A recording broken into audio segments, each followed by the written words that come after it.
Hey to all our amazing viewers from all over the world. This is Today in the Dailies happening live on 24 News Radio and Television. I am Karina Wari, and with me. I am Bukola Comfort Dada. Thank you for joining us today. Thank you.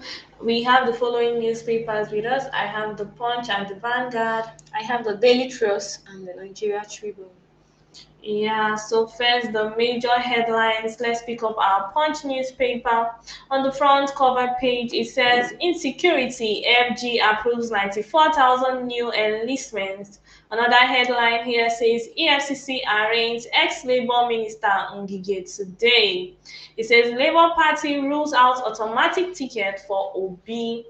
Ambassadorial list Oshomole Ndume lock horns over Omokri's nomination. Local refinery boom slashes petrol imports by 6 trillion. Fubara pushing rivers towards fresh crisis, says speakers. South Governor PDP mourn Bayelsa's deputy governor's death. Ex-AGF Malami spends fortnight with EFCC. Onyola blames Tinubu for PDP crisis. And from the Nigerian Tribune, Reps ask FG to prioritize forex allocation to airline operations. Still on the Nigerian Tribune, PDP, Ogun, Adamawa governors months as Bayelsa deputy governor. Oshiomhole Ndube clash as Senate screen Reno Omokri order.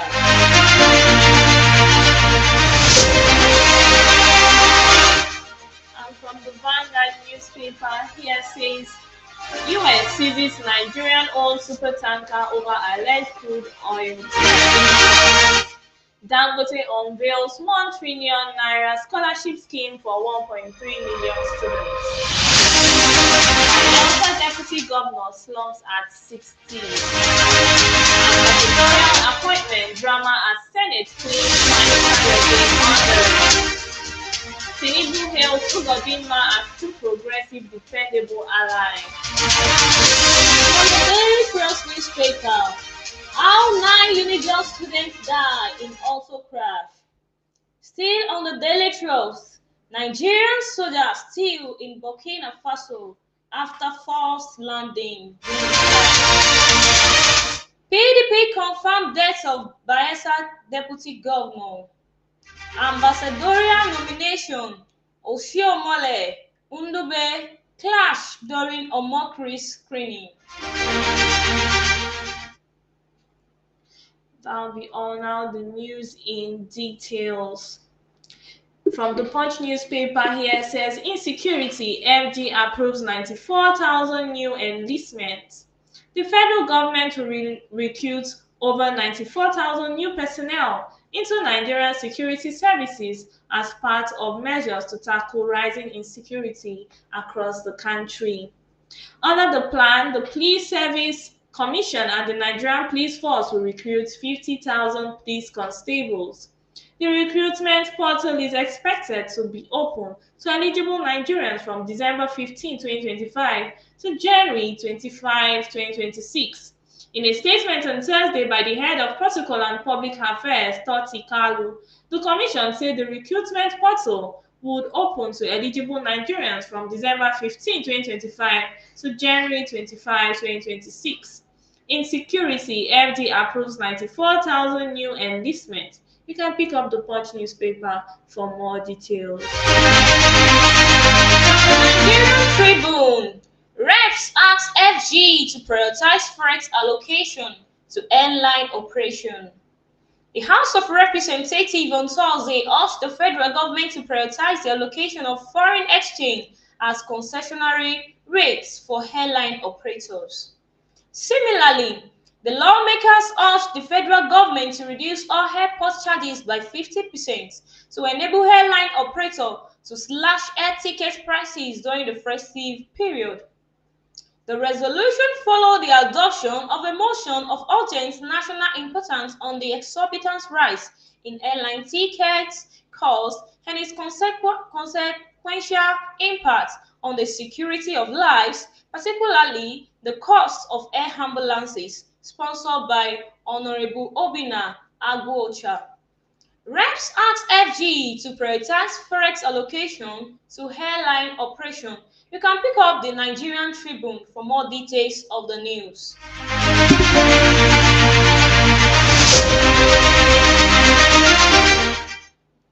And from the Vanguard newspaper this morning, here says Bayelsa Deputy Governor slumps dies at 60.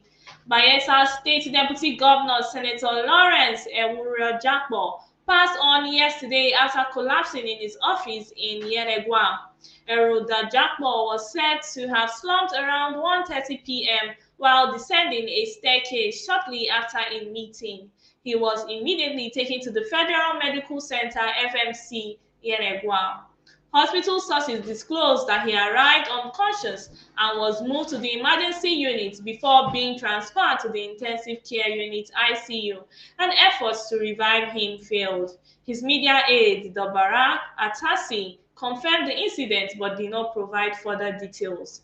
Bayelsa Deputy Governor slumps, dies at 60. You can pick up the Vanguard paper for more details. This is such a rest in peace. Yes. And may God console the people of Bayelsa State.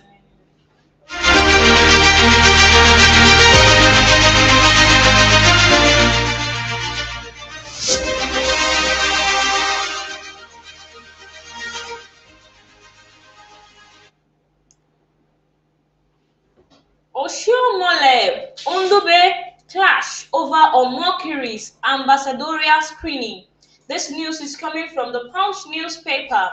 Senator Adam Oshiomhole, APC, Edo North, and Ali Ndume, APC, Borno South, openly clashed on Thursday over the ambassadorial nomination of former presidential aide Rino Omokiri in Abuja. The confrontation erupted during the second day of the ongoing screening of Tinubu's 65 career and non-career ambassadorial nominee transmitted to the Senate last week. Omokri, seated in room 301 of the Senate building, watched in silence as two of the chamber's most vocal figures faced off in a heated procedural and political exchange. Oshiomhole Ndube clash over Omokri's ambassadorial screening. For more details on this news, you can pick up the Punch newspaper. And from the Punch newspaper here says 2027 LP rules out automatic tickets for Obi. The Labour Party leadership has ruled out handing automatic tickets to any aspirants ahead of the 2027 general elections, insisting that even its most recognizable figure, former presidential candidate Peter Obi, must go through competitive primaries if he chooses to return to the fold. The National Public Secretary of the party, Obiora Ifor, stated this in an exclusive interview with The Punch amid intensifying uncertainty over Obi's political direction and the deepening rift between the former Anambra governor and the Julius Abure-led LP leadership.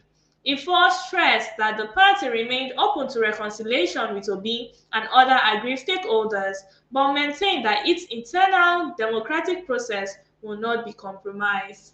2027 Labour Party rules out automatic tickets for Obi. You can pick up the Punch newspaper for more details. Thank you for staying tuned. We'll be right back. This is 24 News and Television.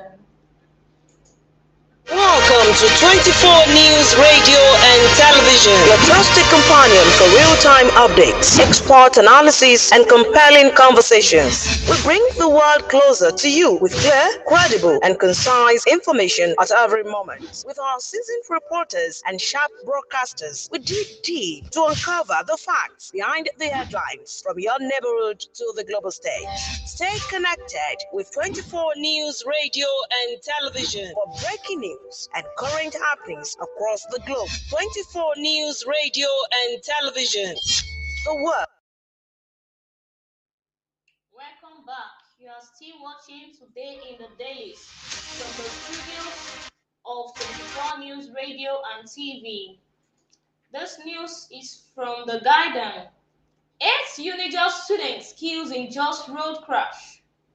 8 students of the University of Jos, Unijust, have died following a road traffic accident on Zaria Road in the Plateau State capital. The incident occurred in the early hour of Thursday when a bus carrying the students collided with a trailer opposite Unity Bank.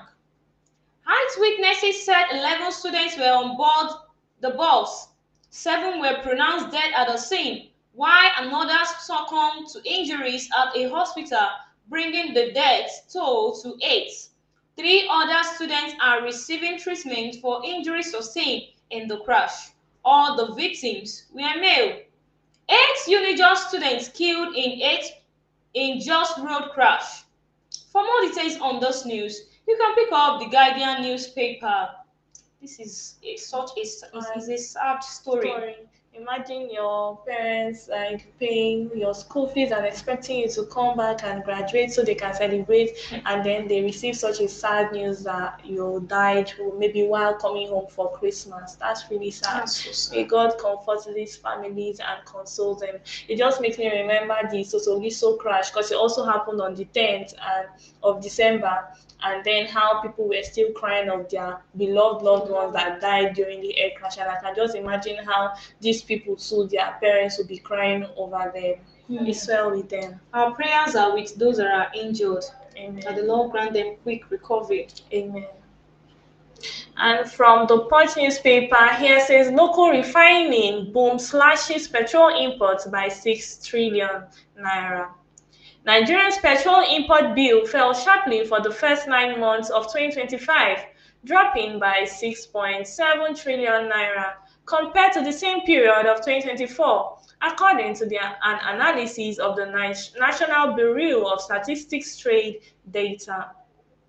The value of imported motor spirit ordinary stood at 5.2 trillion naira between January and September 2025, far below the 11.5 trillion naira recorded in the corresponding period of 2024. The contraction represents a 52.82% collapse in the country's petrol import bill. A shift analysis linked to the improvements in domestic refining output and reduced dependence on offshore supply. The breakdown of the quarterly data shows that the decline has been consistent since the start of the year. In the first quarter of 2024, Nigeria spent 381 trillion naira on PMS imports, but this fell to 1.7 trillion naira in the first quarter of 2025, indicating a 53.8% decline, or about 2.5 trillion naira. Local refining boom slashes petrol imports by 6 trillion naira. You can pick up the Punch newspaper for more details. Thank God, I think our petrol industry is they're actually trying. Kudos to Dangote. At least we don't spend so much importing petrol anymore. That's a nice move. That's really a good news. Hopefully, we'll get to a time where we don't need to even spend up to 1 million to import petrol because we'll be mining and refining our petrol here domestically. We hope so. From the Vanguard newspaper, U.S. seizes Nigeria-owned supertank over alleged crude theft.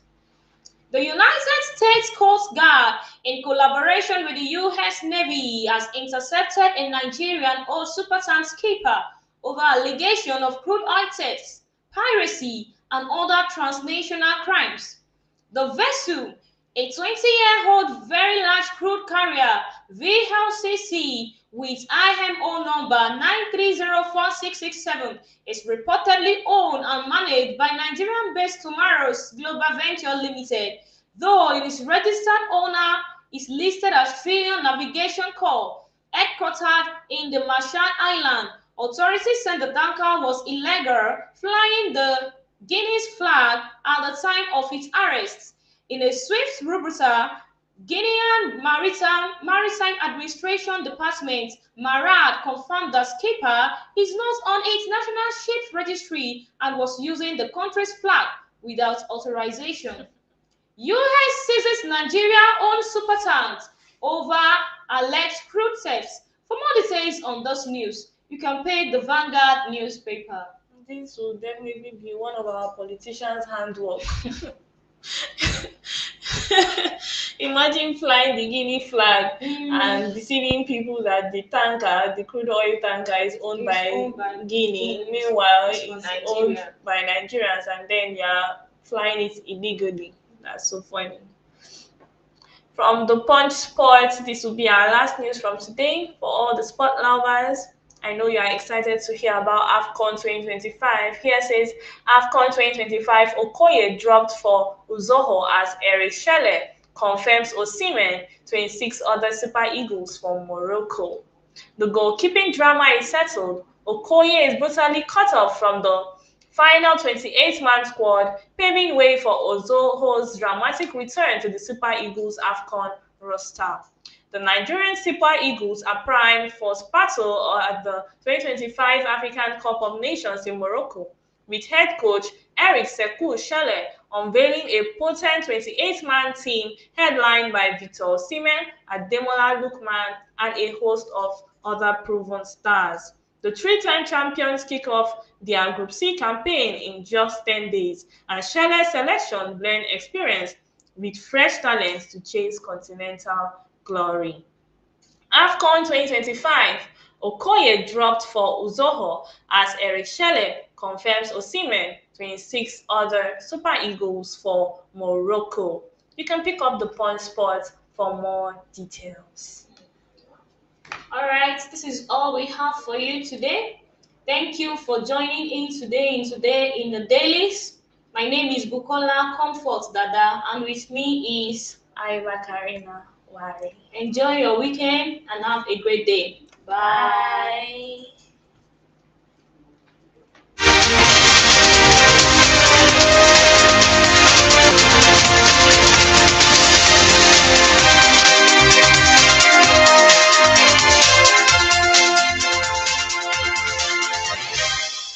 We bring you news and information that will make your day. We are news. We are 24 News Radio TV. From Abuja to Lagos, Sokoto to Port Harcourt, Enugu to Ilorin, all across Nigeria, we bring you news and information